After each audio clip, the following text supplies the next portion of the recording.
Now, when will Yahushua return and why? His disciples or students of Talmudim ask him, when will this happen? When will these things happen?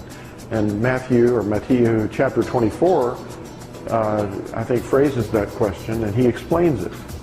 Yahushua will return when the fullness of the Gentiles is restored to the covenant, since the Gentiles as a whole are the lost scattered tribes, the descendants of Israel.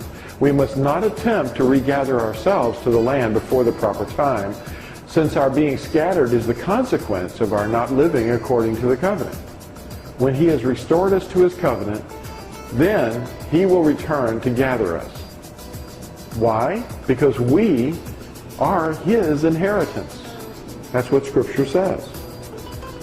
So if we go back to the land of Israel before we're regathered, if we're standing on the soil of the land of Israel, that's the land of Israel, that's the people, then we're still in captivity. And so there's going to be rockets flying at us and people blowing themselves up to kill us.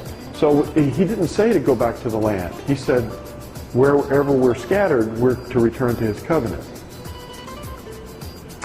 Now Israel's inheritance happens to be Yahuwah and his covenant, or his Torah.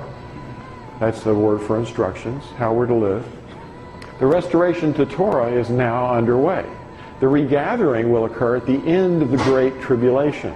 The end of the Great Tribulation, or the Great Distress, when he returns to reign forever on the earth. See, it's a matter of him coming to the earth and not us going to heaven, as many people understand. He will then restore Israel into one stick, and the house of Israel will be united under him as one people.